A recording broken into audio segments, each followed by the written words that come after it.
ብቻ ያልሽኮ አብ አምልጦሽ ይሆናል እንዴ? አብን እግዚአብሔር የሚባለውን ሳታመልኪ አምልጦሽ ይሆናል እንዴ? ምን ነካሽ ብሎ ሊያውከን ይሞክራል። አንተ ኦንሊ ጂሰስ ነህ፣ አንቺ ኦንሊ ጂሰስ ነሽ ስባል ለምን ጀስ ልክ ነኝ ነው የምታወቀው?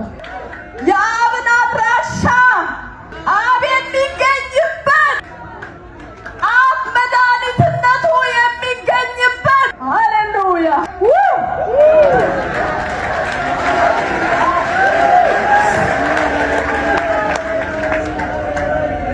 አይሁድ የሚያውቁት ሰማይንና ምድርን የሞላ እግዚአብሔር መሆኑን ሰማይ የመቀመጫው ምድር የእግሩ መረገጫ እንደሆነ ሃሌሉያ ሰማይ ሰራዊት ሁሉ የሚያስወጣ የሚያስገባ ታላቅና የሚያንቀጠቅጥ በሲና ተራራ ላይ ተገልጦ ሃሌሉያ ተራራው ሊሸከመው ያልቻለውን ያንን ታላቅ እግዚአብሔርን ነው የሚያውቁት አይሁድ።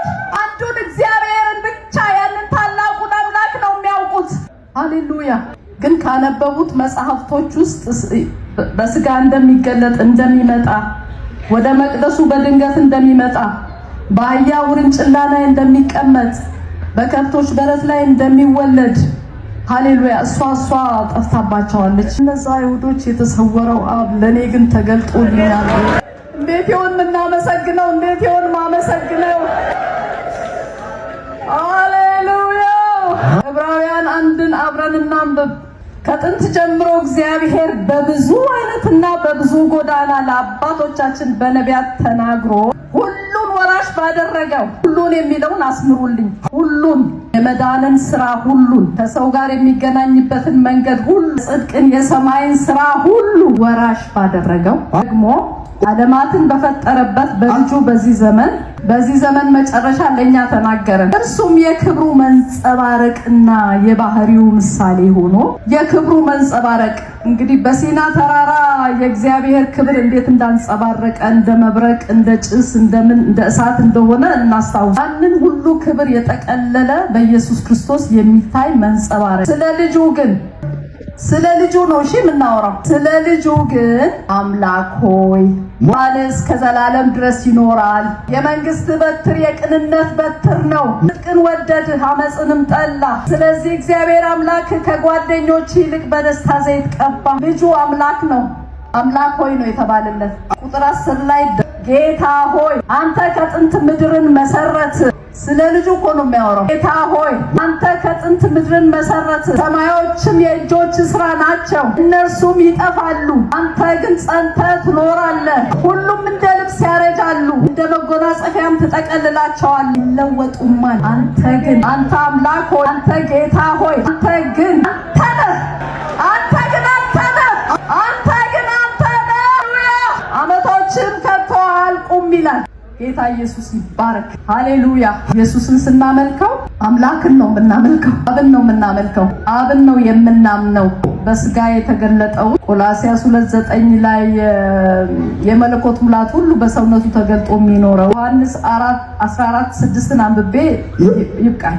በቃ የመጨረሻ ኢየሱስ ያለውን እቺን ነገር እንደው እንደ ክታብም እንደምንም ይዘን ብንሄድ ደስ ይለኛል። ቁርጣችንን አውቀን ማለት ነው። እዛ በኋላ ሌላ ስቴትመንት ወይም ሌላ አገላለጽ እንዳንፈልግ የሚያደርግ አገላለጽ ነው። ቋጥሮታል፣ ቁጥር አድርጎ አስሮታል። እዛ ላይ ብሎ እኔ በቀር ወደ አብ የሚመጣ የለም ብሎ መንገዱን አውቀን ነፍሳችን እረፍት አግኝታለች። አንታወቅ። ማንም መጥቶ በትምህርት ነፋስ አያፍገምግም፣ አያውከን፣ ማንም አያውከን። ከዛ በኋላ እኛ ስንረጋጋ ደብ አድርገን የሚተኩስ ሰው እንዴት ነው? እኔ አልወድም መሳሪያ። ቤቴ ሲገባ ጮክ ያለውኛል እና መጀመሪያ ለራሱ የተረጋጋ በደንብ ስትራቴጂክ ቦታ ይዞ ነው የሚተኩሰው። ሃሌሉያ! እናንተ የእግዚአብሔርን እውነት የምትመሰክሩ እውነትን የምትመሰክሩ የእግዚአብሔር መስካሪዎች ናችሁ። ሃሌሉያ! ስለዚህ ልባችን ሊታወክ አይገባም። ሃሌሉያ! ኢየሱስም ከመጀመሪያ ለእናንተ የተናገርኩት ነኝ እኔ ነኝ ብሎ ለሙሴ፣ ለአብርሃም፣ ለዳዊት፣ ለኢሳይያስ እኔ ነኝ ከእኔ በቀር ሌላ አምላክ የለም ብሎ የተናገረ እኔ አንድ ብቻ ነኝ ብሎ ያለው ኢየሱስ እሱ ራሱ እንደሆነ ካላመንን ከዚህ በላይ ግልጽ ንግግር አለ እንዴ? መጀመሪያ ለእናንተ የተናገርኩት ነኝ፣ በጎኑ ያለሁት በግርጌው ያለሁት በራስጌው ያለሁት አይደለም። ከመጀመሪያ የተናገርኩት እኔ ነኝ ያለ። እነዚህ ምዕራፎች በጣም ኢየሱስ ክርስቶስ ከፈሪሳውያንም ጋር ከደቀ መዛሙርትም ጋር ስለራሱ ማንነት ከአብ ጋር እንዴት እንደሆነ በደንብ አድርጎ የተነጋገረ። አንዴ ትላንት እንደተባለው ጋኔን አለብህ እየተባለ ሲሰደብ አንተስ አብዳሃል ሲባል ምን ሲባል የነበረበት የመጽሐፍ ክፍል ነው። ከቁጥር 56 ላንብብ። ምዕራፍ 8:56 አባታችሁ አብርሃም ቀኔን ያይ ዘንድ ሐሴት አደረገ፣ አየም ደስም አለው። ማን? አብርሃም። አይሁድም ገና ኢየሱስን እውነት እላችኋለሁ አብርሃም ሳይወለድ እኔ አለሁ፣ አብርሃም ሳይወለድ እኔ አለሁ። እንመነው ኢየሱስን እንመን። ወለድ የነበረ አምላክ አሁን በስጋ የተገለጠ መሆኑን ስናምን ከኃጢአታችን እንድናለን። ኢየሱስን አመንን ማለት መንገዱን አገኘን፣ እንሄድበታለን፣ ሕይወት እናገኛለን፣ ወደ ዘላለም ሕይወት እንሸጋገራለን። አቤት በጣም ብዙ ማስረጃዎች አሉ። ዮሐንስ 7:28 ላንብብ። እንግዲህ ኢየሱስ በመቅደስ ሲያስተምር እኔንም ታውቁኛላችሁ፣ ከወዴትም እንደሆንኩ ታውቃላችሁ። እኔም በራሴ አልመጣሁም፣ ነገር ግን እናንተ የማታውቁት የላከኝ እውነተኛ ነው።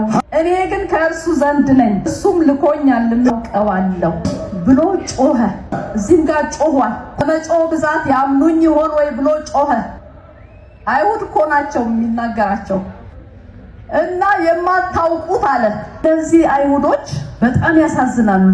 መጽሐፍቱን ብልት ታርገው በአንድ እግራቸው ቆመው የሚሸመድዱ ሰዎች ናቸው። አንድ ነጥብ ሳይቀር ከሙን ምን ቅመሙ ሁሉ ሳይቀር አስራት የሚያወጡ የዲቴል ሰዎች ናቸው አይሁዶች። አይልም እነሱ ጋር ምንም ነገር ጠብቆ እንኳን ኢየሱስ በሰንበት አንድን ሰው ሲፈውስ ከች ይላሉ። እምነት የለም ከነሱ ጋር። እንዴት ነው እነሱ ትልቁ አብ ትልቁ እግዚአብሔር የእሱን አድራሻ እንዴት ነው ያጡት?